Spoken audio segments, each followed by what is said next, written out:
Hey, how's it going?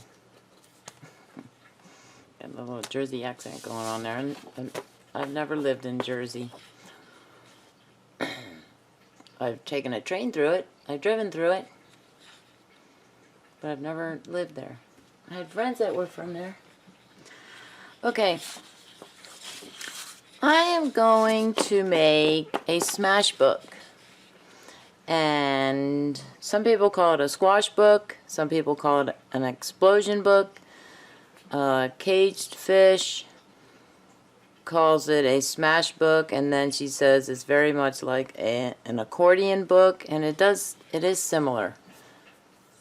And I'm going to do it a little bit differently, as in at the beginning. I'm starting with rectangular paper because I don't have any square paper. Now this paper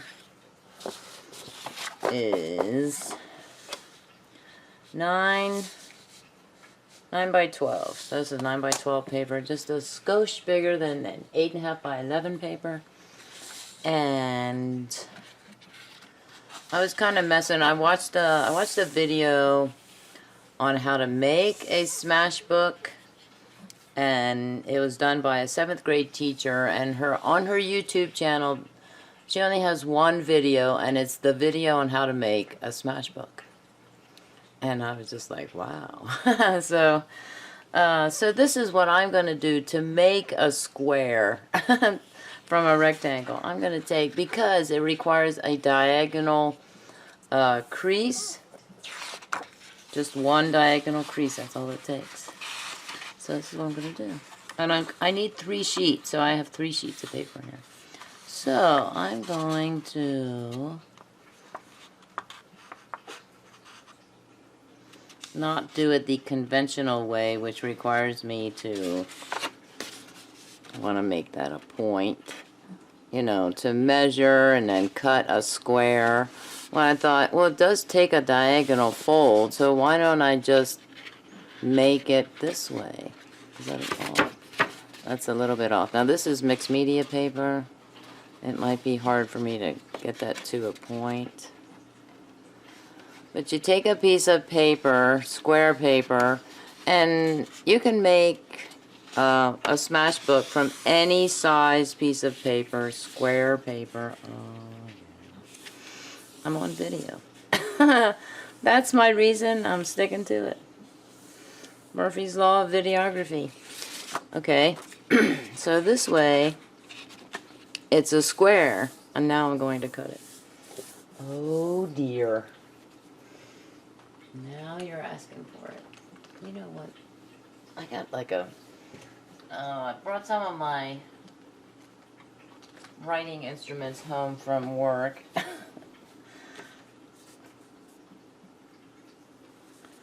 Stuff I bought and took to school thinking I would need it. Okay. Tammy, you missed a line. No problem.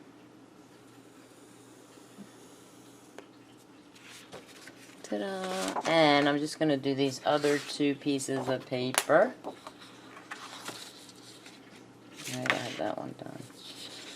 And I'm going to go that way.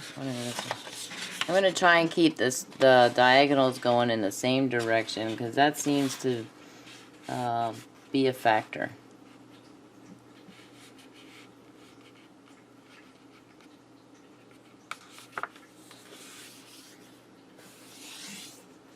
And just crease it with your fingers. And once again, I'm a smidge off.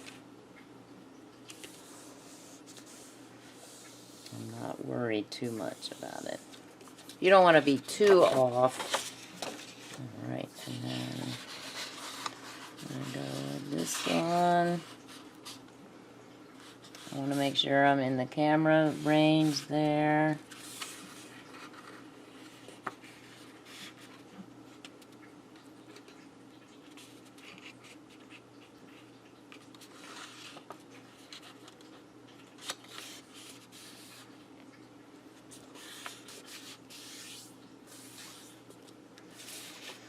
I forgot to trace a line on that last one there. Now that one I did fairly well. Yay! Practice makes perfect. So I tried this last week at work for grins and giggles, just to see if I could do it. My students were taking a test, and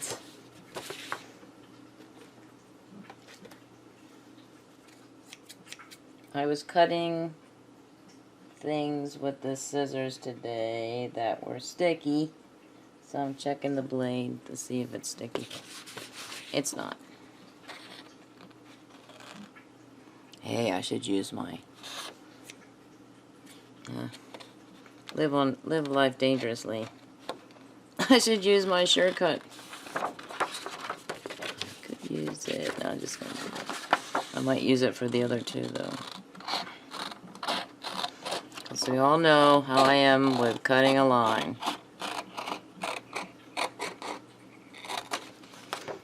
I'm off. So, I have at work, in one of my classrooms, I have a cabinet, I have a key, and I have this paper that I bought from Office Depot. It's, oh, let me think, 14 by 17, or is that 14? No, that's not 14, it's maybe 11 by 17, I think, or something. And it's much bigger than this, is what I'm telling you. And I took 3 sheets out, and I made a smash book based on that YouTubers, look, that's the same cut. The same type of cut. Based on that YouTuber's specifications or instructions. She teaches her 7th grade students to make smash books. They love it. They can put their abstract art in it. And the whole idea really is, it's just another type of paper fold. Okay, now that I have these cut, almost, but not quite square. Then what I want to do is I want to turn it over the opposite of this. You know, here we have, like, they call it the mountain peak. They, as in, and I want to fold it like this. Fold it in half. Crease it. Open it. Fold it in half this way. Crease it. Alright. And what should happen is you will have, it should instantly fold like that. Like, so that's what you're going to have. And I can't remember how, I think she had it like this. The 7th grade teacher had them all done. She did it with black paper. It was kind of hard to see. That was the only downside of the video, was that when she had them all lined up, she said, you know, you have them lined up like this. Like 2 are like in this position where you have this part right here, very important, sitting out like that. And then the other one, the middle one, was kind of flipped over this way, I think, or something. I can't remember. And then she said, and that's how you join them together. So, it's pretty easy to figure it out. So you see the crease this way and just turn it over and fold it this way. I'll put a link to that, the 7th grade teacher's video on that. And that. And then bring these in like that. And they fold right together if you do that. Now what I was doing the last week was I was folding the same, keeping it like this and folding it, you know, and I had a hard time folding them in, but then I realized, you know what, if I turn it over, and then fold it like this, right? Then they fold in more easily. What a concept. Yeah. I mean, that's instant folding. Just like that. And you can, you can use your handle scissors or your bone folder or your fingers or your fingernails. It's like that. Gonna do this one too. Some people become a little overzealous with the bone folding, but hey, whatever. So I'm gonna put it like that. And like that, because these two ends are very important. These two ends will join, will be glued to, let's see, this is where, oh, this is what it was. Will be joined to these two ends. So I'm going to do it like this. Alright? Like that. I'm going to open it up a little. So the idea, I think the 7th grade teacher was saying, it's best to do your folds right away before you glue, because then you have all your creases have been made. And some people will glue down these parts first and then do the folding, and that doesn't make any sense to me because I'm thinking, why would you, that's weird.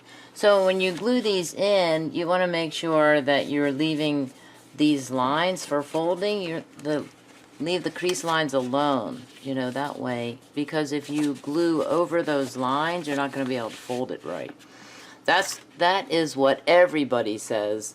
I've watched now 3 videos on how to make one of these books. So, what am I going to use? I am going to use Elmer's Glue All. I could use the art glitter glue, could I? Do I want to? I got so many different glues here. I don't know what to use. I'm so undecided. Is that the one with the big tip? Oh, I'm going to use Art Skills Tacky Glue. Yeah, that's from Dollar General. Okay. So, and I'm going to do these.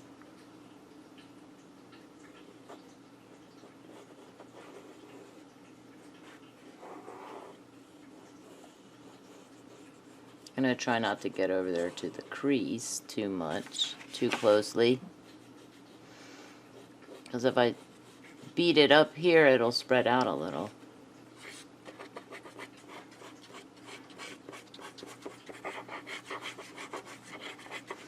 And then you can put whatever you want, whatever floats your boat. I want to make sure I have plenty of room.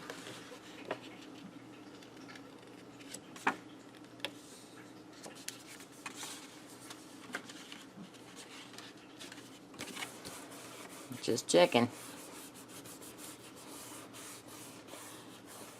One down. And somebody was saying, who did I watch? I watched the 7th grade teacher, art teacher, I can't remember her name. And I watched Carla from Caged Fish. And then I watched somebody else do it. I cannot remember that last person. Now, you'd think I would remember that because it was the last person. And I can't remember if it was Carla that says you don't want to use like AdTech or the ATG or something like that. And I'm thinking, why not? That's permanent tape once it's sealed. So you can use whatever floats your boat. Whatever glue will put it down and make it last a lifetime. see, I went too far there. I went just a little bit too far. I'm checking.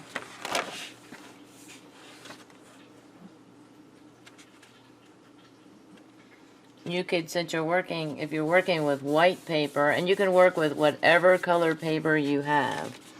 If you're working with white paper, you could probably mark a pencil line in the crease, and then, or light pencil line, and then just, and then you have a book. Ta-da! It's a pop-up! So you could use it like this. So I'm working on making one of these for, it's so big it doesn't fit entirely on the screen panel. I'm working on one of these as an idea for my integrated reading and writing students, in particular right now the history students, because this is a funky timeline. And I could very easily have my students write down, now I would be covering things like main ideas and details, and what better place to do it with than history, you know, a timeline. So next week they're going to be starting the Civil War, information about the Civil War, and they could actually timeline the Civil War with this. Significant events, like starting with the Civil War way over here, and then moving to one of the significant battles, another significant battle, and it could even be like that happened 1861 to 1865. So this could be 1 year of the Civil War, and then students could actually make these. Because they're so easy to make, students could make these, and one for every year of the Civil War. And that way, details would go in here, and significant events in here. So that's what I'm working on right now. Next week, I'm going to be teaching my students how to do the Smash Book, and I'm going to have them do a timeline of sorts. And then for English, I also have English composition students who are in my INRW class, and with those I'm going to do writing practice or an essay rubric of sorts, where once again this would be for the thesis statement, and then body paragraph 1 and 2 and 3, or see, I'm still trying to think it out, because with an essay right now they're concentrating on 5-paragraph essays, but there are way more essays or much longer essays that are written. A 5-paragraph essay is more like an excerpt. Just a minute. I'm gonna put the cap back on my little glue thing here. So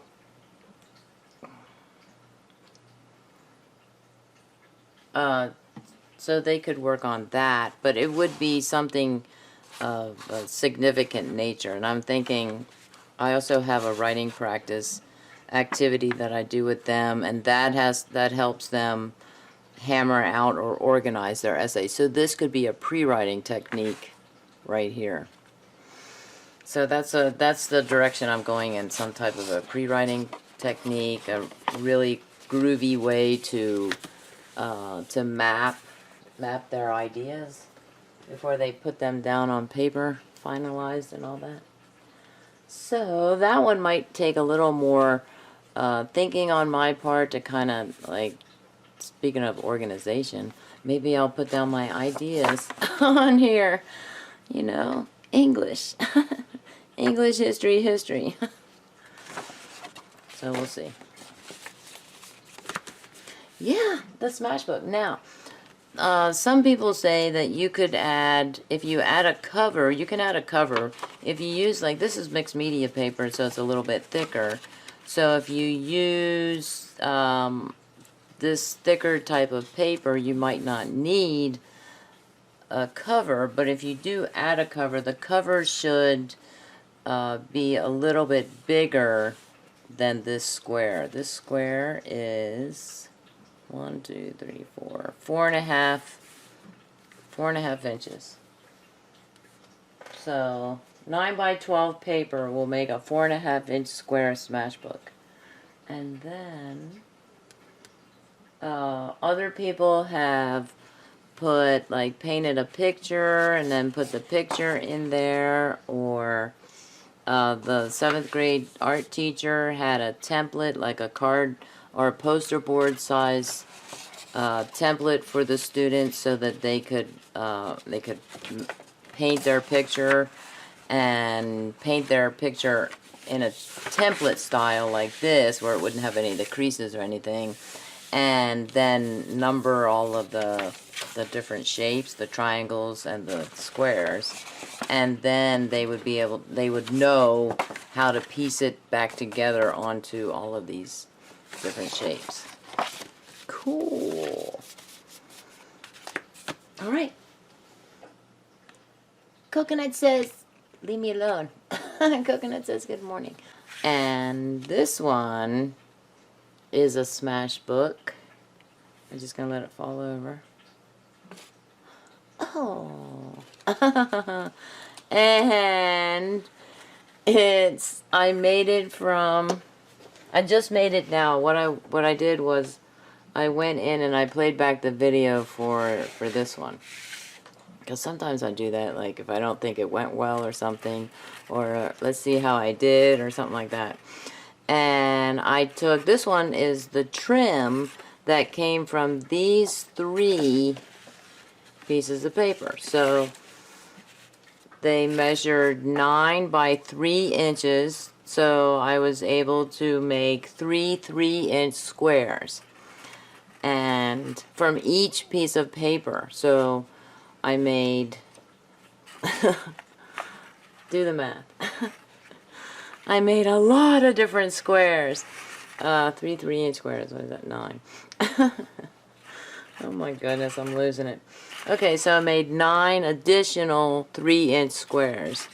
And so the first time I put together these 3 because I thought, hey, I'm gonna make it from the trim. It'll be a lot smaller. So these should measure 1.5 inches. 1.5 inches.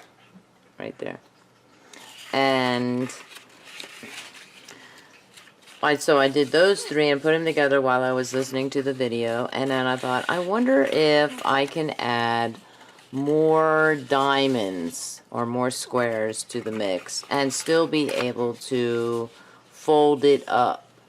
Because I'm thinking the more you have, the more explosive this thing looks. Of course, now it doesn't fold up. It does fold up, but it doesn't fold up as easily as you want it to. You know, when you open it up like that, you're going to have to take a good sweet time folding this up, you know, but eventually it's going to fold up. And it's not that difficult. So now that really gives me ideas with my classes, because now I can do, before it was 3 and there were only 4 squares here, and I was thinking intro, body, body, body, and there was no conclusion, you know. So, or for this, it could be 2 intro paragraphs, you know, body, body, body, conclusion, or 2 conclusion paragraphs, you know, or more body paragraphs with just 1 intro paragraph, 1 concluding paragraph, like that. Or for history, this is a very long timeline, so maybe the entire Civil War could be done on this one with 1, 2, 3, 4, 5, 6, 7, 8, 9 squares. So that's 1, 2, 3, 4, 5, 6, 7, 8, 9, 10 events. Or the beginning of an event right there, the end of the event right there, and everything in between would be significant occurrences. So the Civil War is beginning in 1861 and ending in 1865 with a lot of room to put down the details, the other major events, the battles, you know, and what went on and why that battle was fought or what happened or who won or, you know, like that. So that's a really good, that makes me happy that I can fold these back, and it's so easy to fold that back together. And now I'm just using a binder clip. And so another way is, if you don't want to leave it open like that, you can add a belly band to it, or you can add a clasp if you want to here or something, you know, whatever you want. Even a rubber band would work. So, okay. So, I'm just showing how to make it. I'm not putting things on it, but I will definitely be thinking, hey, what can I put on here? What can I put on here? Would that be a separate thing video, or would I have to include it in this one? I think this is number 97. You know, I don't know. I keep doing this. I turn on the phone, and then, like this. I turn on the phone, and then I shake the phone. And I think, Tammy, you have to, you have to open up the app. Decide Now app. Okay, and then you shake it to randomize. Oh, wait, it's getting late. I'm still washing clothes. Awesome. Have an artistic day.